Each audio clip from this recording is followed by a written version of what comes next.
기도하겠습니다. 기도하죠. 하나님, 오늘 저희들이 주의 말씀 앞에 섭니다. 이 땅의 말씀으로 찾아오신 주께서 저희들에게 말씀하시고 저희 모두가 주의 음성을 듣는 복된 시간 되게 하여 주시옵소서. 예수님의 이름으로 기도하옵나이다. 아멘. 20세기에 가장 유명한 영미 지역 영어를 쓰는 문화의 시인을 한 명 꼽으라 그러면 T.S. 엘리엇이라는 분을 많은 사람이 꼽습니다. 이분이 왜 이렇게 유명한가? 이유는 이분이 쓴 시 중에 황무지라는 시가 있습니다.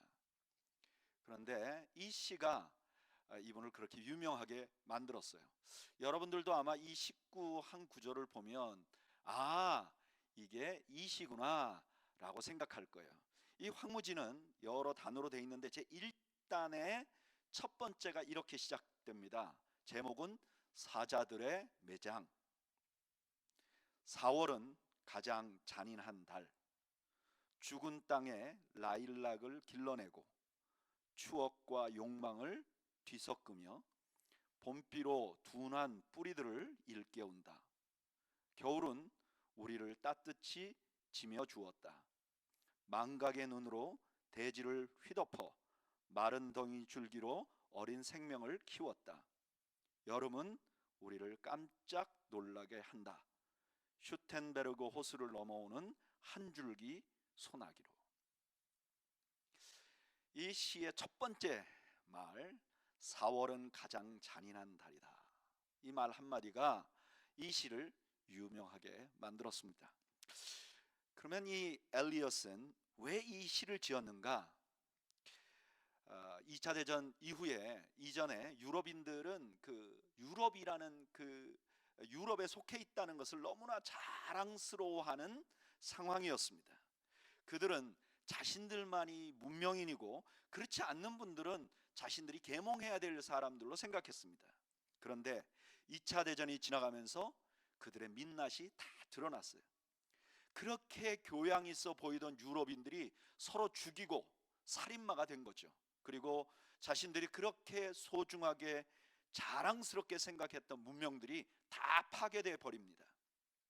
바로 그런 절망 앞에 이 엘리엇은 그런 절망을 4월이라고 불렀다고 많은 비평학자들이 말합니다. 그렇게 보면 이번 우리가 맞고 있는 이 4월이야말로 정말 잔인한 4월인 것 같습니다. 코로나19 바이러스로 전 세계가 지금 두려움에 떨고 있습니다. 이번 주에는 170만 명 이상이 확진자가 되고요, 10만 명 이상 넘는 사람들이 생명을 잃었다는 소식을 들었습니다. 그것도 세계 문명을 이끌고 있는 유럽과 그리고 세계에서 가장 강하다고 자부하는 이 미국 땅에서 그런 일이 일어나고 있습니다. 이 바이러스가 언제 끝날지 모릅니다. 우리 모두가 가정에서 격리 생활을 하고 있습니다. 아마 전 세계가 참 잔인한 4월을 보내고 있는 것 같아요. 그런데 이 절망 속에서 오늘 우리는 부활주일을 맞습니다. 여러분, 이 부활주일은 성도들에게 얼마나 기쁜 날입니까? 우리 주님께서 절망의 십자가에 죽으셨다가 3일 만에 살아난 일, 이거는 우리 크리스찬들 뿐만 아니라 너무나 많은 사람들이 이 부활을 기쁘고 소망이 넘치는 날로 받아들이고 있습니다. 그런데 우리 현실은 이 부활주일에도 기쁨을 누릴 수 없을 만큼 위축된 시간을 보내고 있는 거예요. 그런데 여러분, 우리가 잠깐만 생각해 보면 우리만이 이런 부활주의를 보내는 것이 아닙니다. 오늘 우리가 읽은 본문에 보면 어쩌면 우리보다 더 위축되고 더 절망적인 부활주의를 보내는 사람들이 등장을 합니다. 오늘 본문으로 들어가 볼까요? 오늘 본문을 이렇게 시작합니다. 그날에. 이 그날은 어느 날이죠? 예수님께서 부활하신 날입니다. 바로 예수님께서 부활하신 그날에 예수님의 제자 중에 두 사람이 예루살렘에서 엠마오라는 지역으로, 도시로 가고 있다고 말합니다. 그런데 그 두 사람의 상황이 어떤가? 17절 말씀에 이렇게 말씀합니다. 두 사람이 슬픈 빛을 띠고 머물러 섰더라. 예수님의 제자들인데요, 예수님이 부활하신 그날에 이 사람들은 슬픔이 가득한 것입니다. 도대체 왜 이 사람들은 이 부활절, 처음 부활절에 이렇게 절망적인 시간을 보내고 있을까요? 저희는 오늘 그 원인을 살펴보면서 은혜를 나누려고 합니다. 저를 따라 하시죠. 첫째, 말씀을 통해 현실을 보지 않았기 때문입니다. 이분들이 이렇게 절망한 이유는 말씀을 통해서 현실을 보지 않았기 때문이라는 거예요. 여러분, 이분들에게 부활은 사실이었습니다. 팩트였어요. 예수님께서 그들이 살아가는 그날 아침에 부활하셨어요. 그리고 그들은 부활의 소식을 들었어요. 누가복음 24장 9절에 보면 무덤에서 돌아가 이 모든 것을 11사도와 다른 모든 이에게 알리니, 무덤에 찾아갔던 여인들이 돌아와서요, 적어도 예수님을 아는 사람들에게는 다 얘기했다는 거예요. 아마 이 사람들도 제자 중에 한 사람이었으니까 들었을 거예요. 심지어 오늘 이 사람들은요, 부활하신 예수님과 동행하고 있어요. 그런데도 왜 이분들의 마음이 전혀 기쁘지 않았나? 이유는요, 이 사람들이 부활을 믿을 수가 없었어요. 누가복음 24장 11절에 이렇게 말합니다. 사도들은 그들의 말이 허탄한 듯이 들려 믿지 아니하나. 처음 여인들이 얘기했던 이야기를 사도들이 다 안 믿었다는 거예요. 그리고 여기 지금 두 제자도 당연히 믿지 않았습니다. 왜 안 믿었을까요?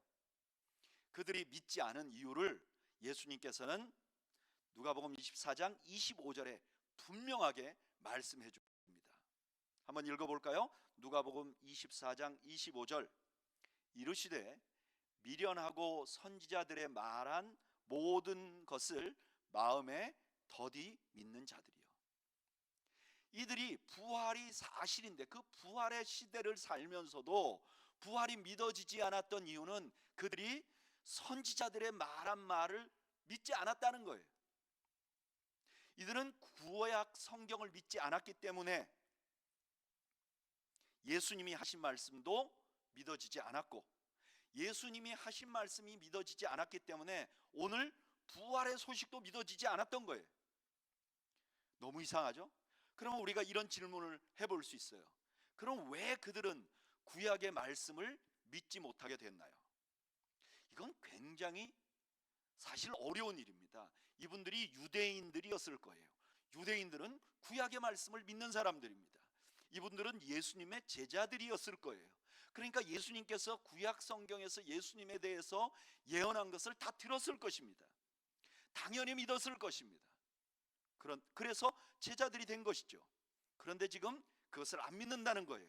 왜 안 믿는가? 이유는 그들 앞에서 예수님이 십자가에서 죽으셨기 때문입니다. 죽음은 끝입니다. 절망입니다. 그러니까 죽음은 끝이다, 절망이라는 자리에 서서 현실을 보니까 예수님이 가르치신 구약 성경도 예수님의 말씀도 이제 다 부질없게 보이는 거예요. 아니, 예수님이 돌아가셨는데 그게 무슨 소용이 있느냐, 이런 생각을 하게 된 것이죠. 그 절망스러운 상황, 절망스러운 현실로 예수님의 말씀을 보는 거예요.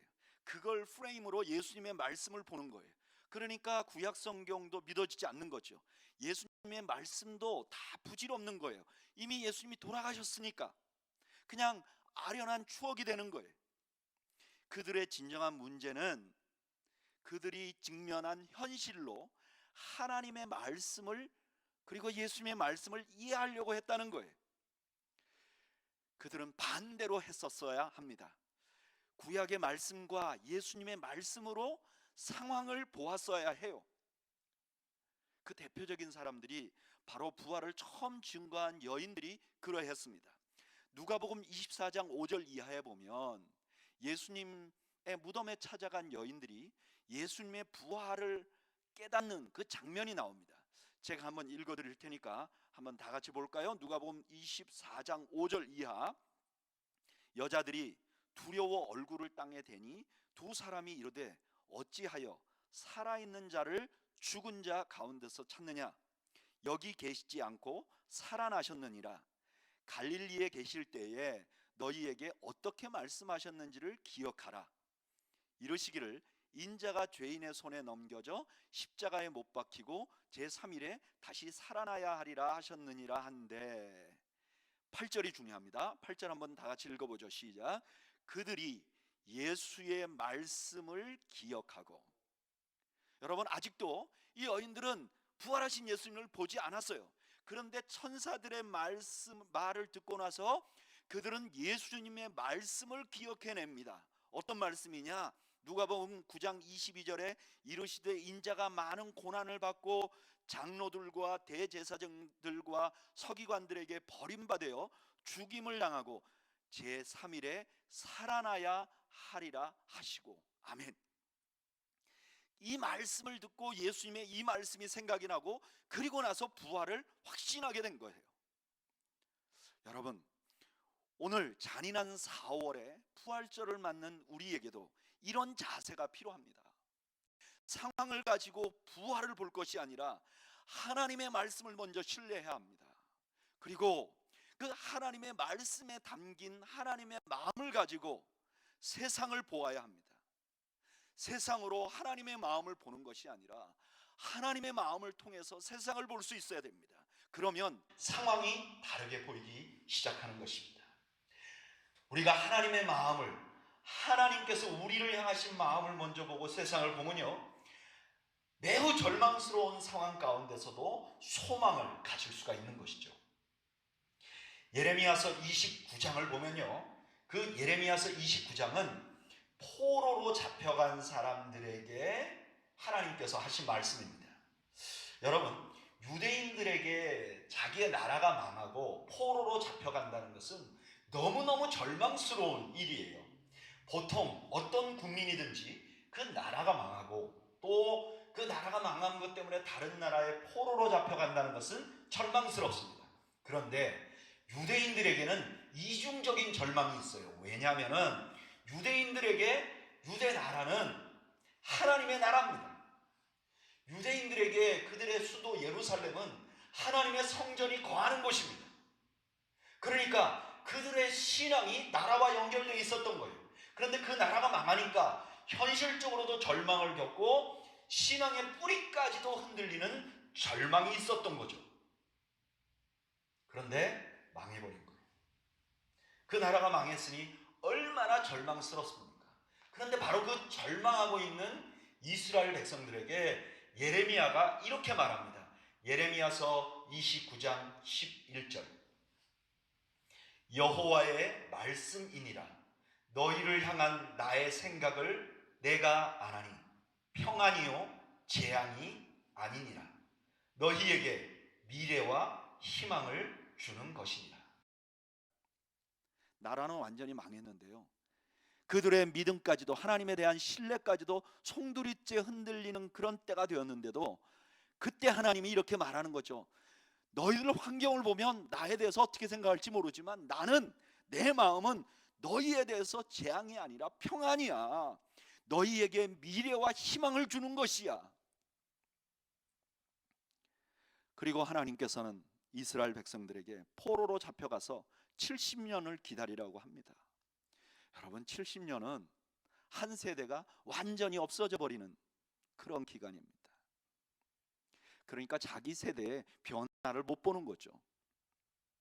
그런데 이스라엘 백성들은 그 70년을 기다립니다. 그리고 다시 예루살렘으로 귀환하게 됩니다. 여러분, 이런 일은 성경 시대만 일어나는 일이 아닙니다. 저는 지난 5년간 한국 컴패션과 함께 일을 했습니다. 그 컴패션에서 사역을 하면서 저는 전 세계 각국에 아주 절대 빈곤에 처한 많은 어린이들을 만날 수 있었습니다. 제가 이 실리콘밸리에도 홈레스 하시는 분들도 좀 보고 했는데, 아마 이 미국에는 그렇게 절망적인 상황에 있는 분들을 만나기가 어려울 거예요. 저는 사실 지금 코로나 바이러스가 미국을 강타하고 미국이 굉장히 어려운 상황에 있는데도 제 마음속에 또 다른 염려가 하나 있습니다. 그래도 미국은 이 바이러스가 생기면 좀 어렵긴 하지만 병원에 가서 진료를 받을 수 있잖아요. 그런데 만약에 이 아이들에게 코로나 바이러스가 퍼지면 정말 생각도 할 수 없는 큰 일이 일어날 거예요. 그런데 이렇게 절망적인 상황에 있는 아이들에게 제가 가서 물어봅니다. 야, 너가 가장 좋아하는 말씀이 뭐야? 그러면 놀랍게도 이 아이들의 한 70%는 이 예레미야서 29장 11절을 말해요. 하나님이 나에 대한 생각은요, 재앙이 아니라 평안이에요. 하나님의 마음에는 미래와 소망을 주는 것이 뜻이래요. 이 말씀을 가슴에 품고 있는 아이들은요, 그들의 상황에 절대 절망하지 않습니다. 어떤 상황에서도 소망을 놓지 않습니다. 저는 여러분들도 하나님의 마음을 이해하고 그 마음으로 이 세상을 보는 은혜가 있기를 바랍니다. 또한 말씀을 통해서 세상을 보면 절망스러운 상황에서도 기쁨을 소유할 수 있는 거예요. 성경 안에 아마 가장 위대한 신앙 고백 하나를 꼽아라 그러면 여러 성경들이 있겠지만 아마 저는 이 말씀은 꼭 들어갈 것 같아요. 그 말씀이 뭐냐? 하박국 3장 17절입니다. 너무나 많은 사람들이 알고 있는 말씀이죠. 비록 무화과 나무가 무성치 못하며 포도나무에 열매가 없고 감람나무에 소출이 없고 밭에 먹을 것이 없고 우리의 양이 없고 외양간에 소가 없을지라도 나는 여호와로 말미암아 즐거하며 나의 구원의 하나님으로 말미암아 기뻐하리로다. 여러분, 이 하박국이 이런 노래를 부를 때 상황이 어땠는 줄 아세요? 하박국이 자기 나라를 보니까 이 나라가 정말 공의롭지 못한 거예요. 그래서 하나님께 이렇게 기도합니다. 하나님, 이렇게 공의롭지 못한 이 나라를 그냥 두시겠습니까? 하나님께서 대답하십니다. 내가 이방 국가를 동원해서 그 백성들의 지도자를 칠 것이다, 징계할 것이다. 그랬더니 이 하박국에는 또 다른 마음이 생기는 거예요. 하나님, 아니 우리보다 더 악한 자가 어떻게 우리를 칩니까? 그리고 또 하나 하박국에 생긴 절망이 있었어요. 그게 뭐냐면은 만약에 저들이 우리를 치면 우리 민족이 완전히 망해버릴 건데 이렇게 완전히 망해버리면 어떻게 합니까? 그러니까 하나님 앞에 감히 징계를 해달라고 말을 할 수가 없는 상황이 된 거죠. 그런데 그런 하박국이 하박국서 3장에 보면 놀라운 사실을 하나 알게 됩니다. 그게 무엇인가? 하박국서 3장 2절에 나옵니다. 한번 읽어보겠습니다. 여호와여, 내가 주께 대한 소문을 듣고 놀랐나이다.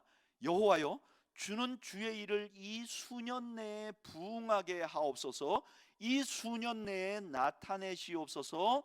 진노 중에라도 긍휼을 잊지 마옵소서. 아멘. 하박국이 발견한 것은요, 그래, 우리 하나님이 우리 지금 이렇게 공의롭지 못한 우리나라를 징계할 수 있지. 그렇지만 하나님의 마음속에 분명하게 있는 것은 하나님의 긍휼이야, 사랑이야, 컴패션이야. 그리고 나서 하박국이 이렇게 말하는 거죠. 하나님, 우리나라는 쑥대밭이 되어도 내가 아무것도 없다 할지라도 나는 하나님으로 인해서 기뻐하겠습니다. 여러분, 오늘 부활주일에 저는 우리 모두가 하나님의 마음을 집중해 보기를 바랍니다. 하나님은 왜 그 아들을 십자가에 못 박고 오늘 다시 부활하게 하셨을까요? 바울은 그 하나님의 마음을 이렇게 분명하게 우리에게 전달해 줍니다. 로마서 4장 25절. 예수는 우리가 범죄한 것 때문에 내어줌이 되고 또한 우리를 의롭다 하시기 위하여 살아나셨느니라. 아멘.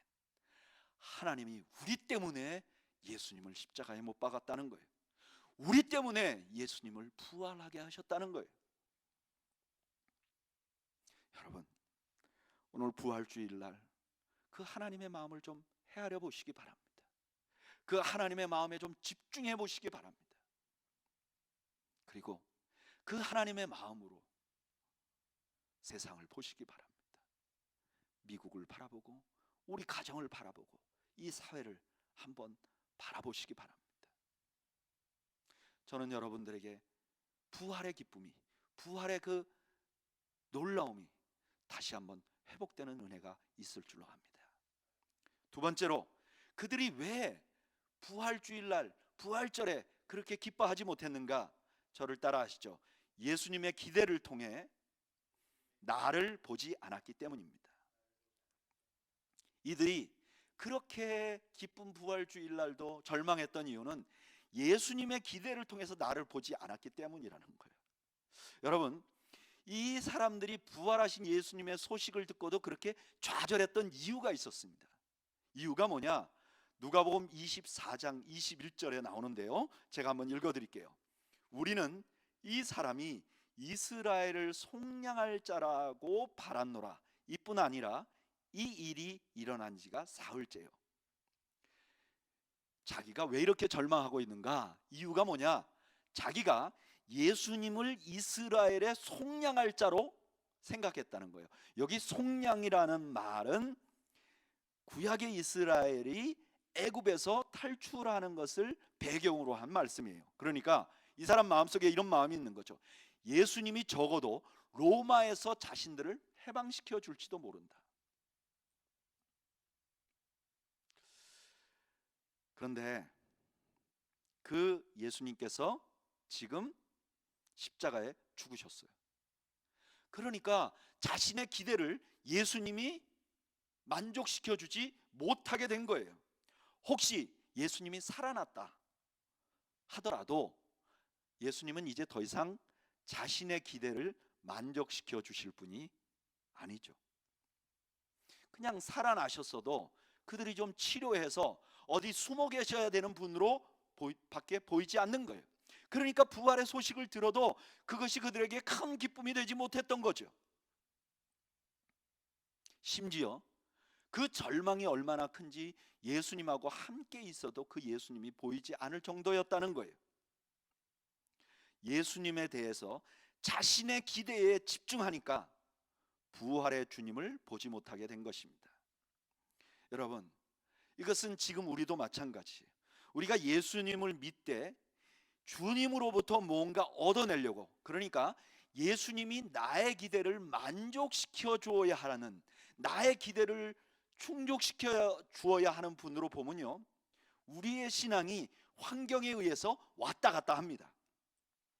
기도해서 무언가 잘 되면요, 마음이 막 기뻐요. 그리고 소망이 생겨요.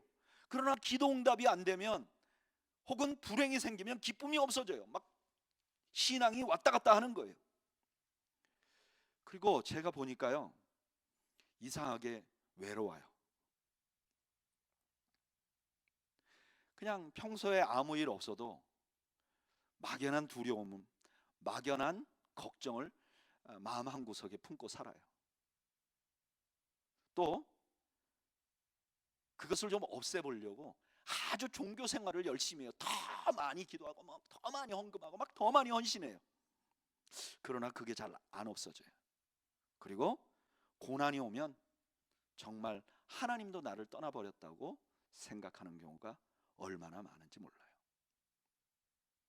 그래서 예수님께서는 제자들에게 제일 먼저 성경을 가르치십니다. 그리고 그들과 만찬을 나누세요.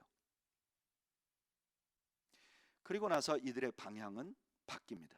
이들이 원래 엠마오로 갔었어요. 엠마오로 간다는 것은 어떤 뜻인가? 이제 자기의 기대에 의해서 예수님이 충족되지 않으니까 자기의 기대의 방향으로 떠나는 거예요. 그런데 이들이 다시 예루살렘으로 돌아갑니다. 예루살렘으로 돌아가는 것은 어떤 의미인가? 이 사람들이 원래 있던 제자의 자리로 돌아간다는 거예요. 예수님이 자기에게 기대했던 건 제자였어요. 그러니까 그 제자의 자리로 돌아간다는 거예요. 그들은 지금 자신들의 생각이 아니라 주님의 기대에 따라서 움직이는 거예요. 그 후에 이분들에게는 기쁨이 생깁니다. 여러분, 예수님이 부활했다는 사실을 알고 나서 이들의 형편이 전혀 달라지지 않았어요. 심지어 후에 예수님이 승천해 버리셔서 더 이상 예수님이 육체적으로 그들과 같이 있지 않았어요. 그런데도 이들은 기뻐하고 또 기뻐합니다. 저는 오늘을 사는 우리들에게도 이런 변화가 필요하다고 믿습니다. 내가 주님께 기대하는 것에 집중하는 것이 아니라 주님이 나에게 기대하는 것이 무엇인가 집중할 때 우리는 환경을 초월한 기쁨을 가질 수 있는 거예요.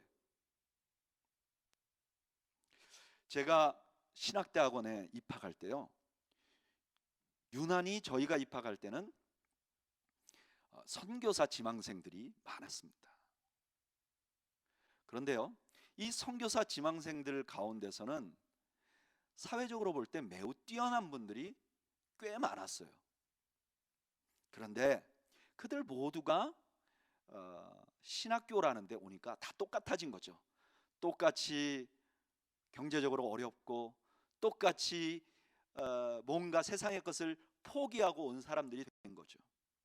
그런데 제가 그들을 보니까 이분들이요, 다른 여러 신학생들보다도 미래에 대해서도 더 고생스러운 미래를 꿈꾸는데요, 우리 신학생들 중에서 선교사 지망생들이 아무래도 더 기쁨이 넘쳐요. 희망이 넘쳐요. 여러분, 왜 그럴까? 저는 신학생들 가운데서도 더 주님의 뜻에 더 많이 집중한 사람들은 환경을 초월한 기쁨을 누리지 않았나 하는 생각을 해봅니다. 이것은요, 주님과 우리와의 관계뿐만 아니라 우리 인간관계에서도 동일한 원리가 있어요. 저는 한 5년 정도 직장 생활을 해봤습니다. 이 컴패션이라는 기관이요, NGO인데 이렇게 월급이 많거나 아니면 뭐 아주 우리가 다 알고 있는 큰 컴퍼니들처럼 뭐 이렇게 대우를 잘해주는 건 아니죠. 그런데 의외로 굉장히 우수한 인재들이 이곳에 근무하려고 지원을 많이 해요. 자신들이 생각하는 사람들이 많이 알고 있는 직장에, 회사에 취직을 해서 이렇게 직장 생활하다가 이게 좀 의미가 없네, 이런 생각이 든 사람들이요, 조금 의미 있는 인생을 살기 위해서 많이 지원합니다. 게다가 그 지원하는 조건 중에 하나가 크리스찬이어야 해요. 그러니까 믿는 사람이고 비교적 인정을 받을 만한 우수한 인재들이 오는 거죠.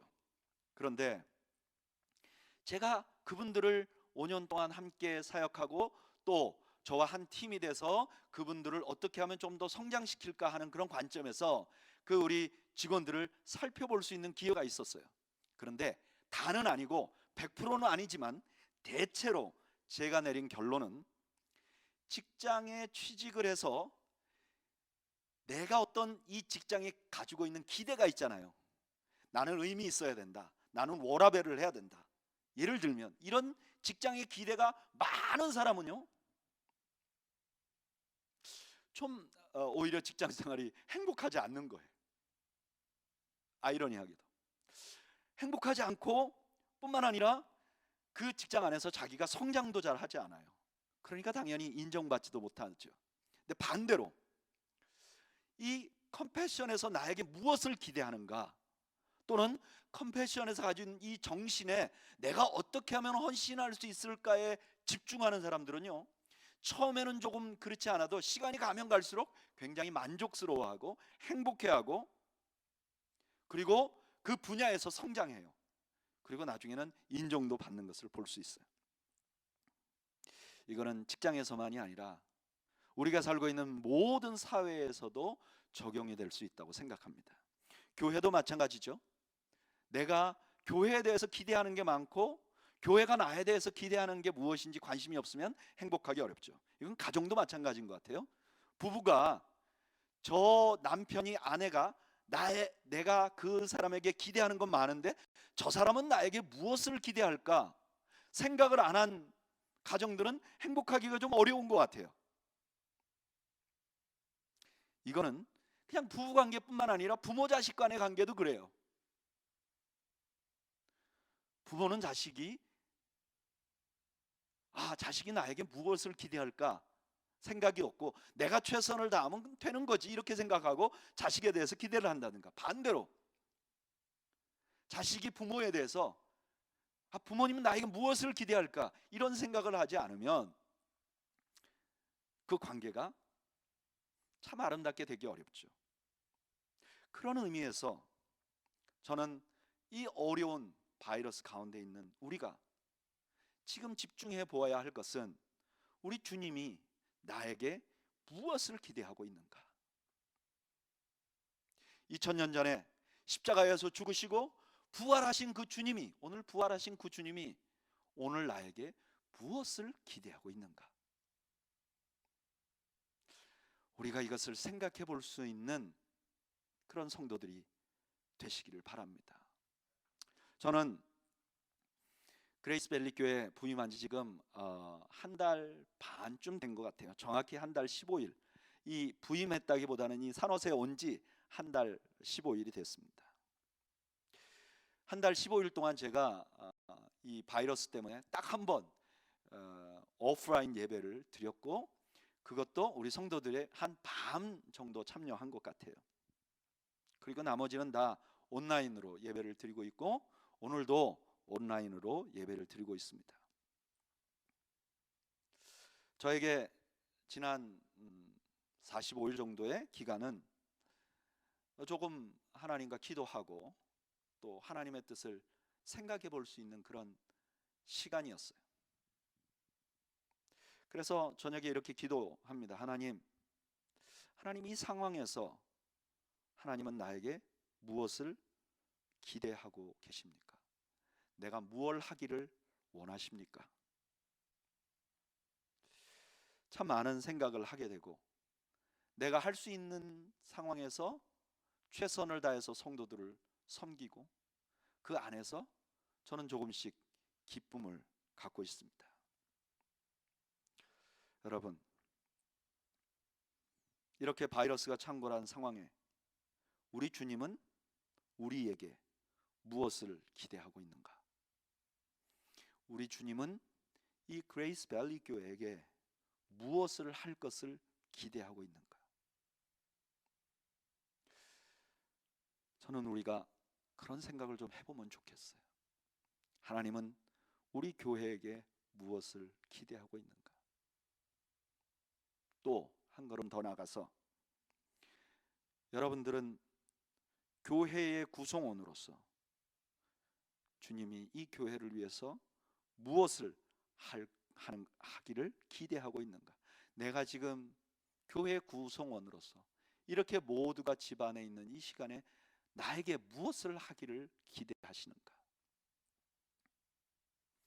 나는 우리 가정의 구성원으로서 나는 나에게 하나님께서 무엇을 하기를 기대하고 있다고 생각하는가?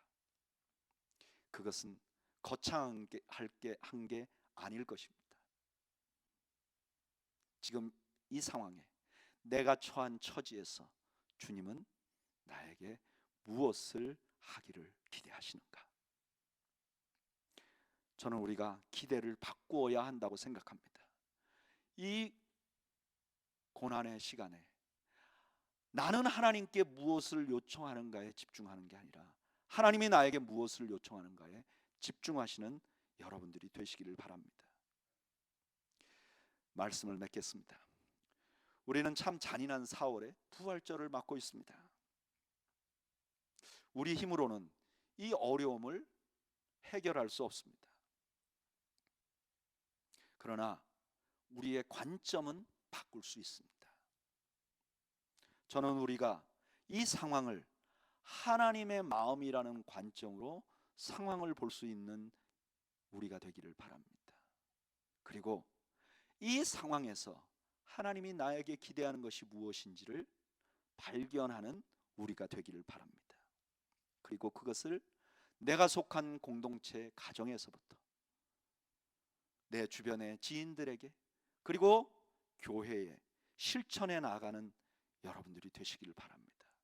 그러면 저는 환경을 넘는 부활의 기쁨이 우리에게 가득할 것이라고 믿습니다.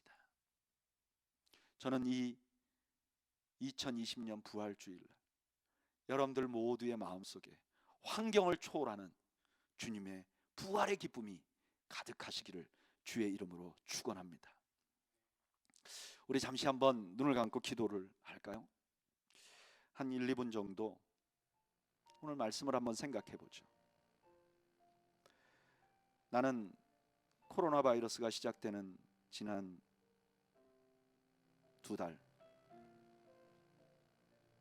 나는 하나님께 내 주변의 사람들에게 무엇을 기대하는 사람이었는가? 아니면 나는 하나님이 나에게 무엇을 기대할지, 내 주변의 사람들이 나에게 무엇을 기대할지 생각한 사람이었나? 그리고 하나님은 지금 이 시간에 나에게 무엇을 기대하실까? 우리 한번 눈을 감고 묵상하면서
상황은 그렇지 않지만 우리 모두가 주님 때문에 감격하고 기뻐하는 주님의 부활이 우리를 기쁘게 만드는 은혜를 누리도록 저희 모두를 긍휼히 여겨 주옵소서. 예수님의 이름으로 기도하옵나이다. 아멘. 우리 각자 서 계신 곳에서 다 일어나시면 좋겠어요. 오늘 부활주일이니까요. 다 일어나셔서 우리 주 하나님,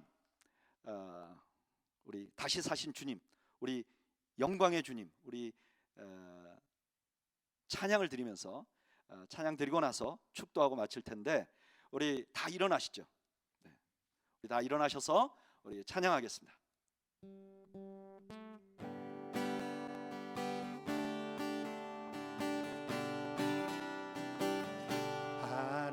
하나님의 독생자 예수 날 위하여 오시었네. 내 모든 죄 사하시려고 십자가 지셨으나 다시 사셨네. 안에 살아계신 주 나의 참된 소망 두려움이 사라지네. 사랑의 주네 갈 길 인도하니 내 모든 삶의 기쁨 늘 충만하네. 주 안에서 거듭난 우리, 주 안에서 거듭난 우리,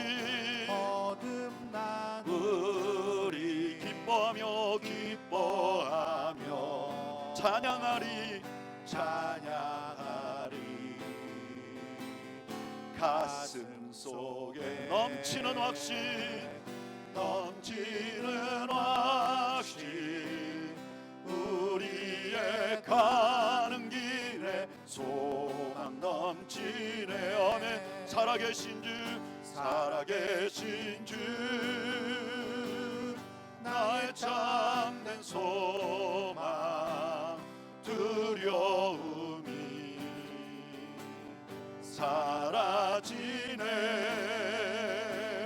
사랑해 주네 갈 길 인도하니 내 모든 삶의 기쁨 늘 충만하네. 선한 싸움 선한 싸움 다 마친 후에 다 마친 후에 우리 주님 우리 주님 배우리라 배우리라. 아멘. 사망 권세 사망 권세 다 물리치고 주님이 다스리니 영광 넘치네. 아멘. 살아계신 주 나의 참된 소망 두려움이 사라지네. 사랑해 주네 갈 길 인도하니 내 모든 삶의 기쁨 늘 충만하네. 이제는 부활하신 우리 주님 예수 그리스도의 은혜와 독생자를 보내신 하나님 아버지의 사랑과 우리 가운데 역사하시며 우리가 절망 가운데서도 소망을 잃지 않게 하시는 성령님의 교통하심이 오늘 부활 주일날 부활의 기쁨을 누릴 뿐만 아니라 나누기를 원하는 주의 백성들 머리머리 위에 지금으로부터 영원 무궁토록 함께 있을지어다.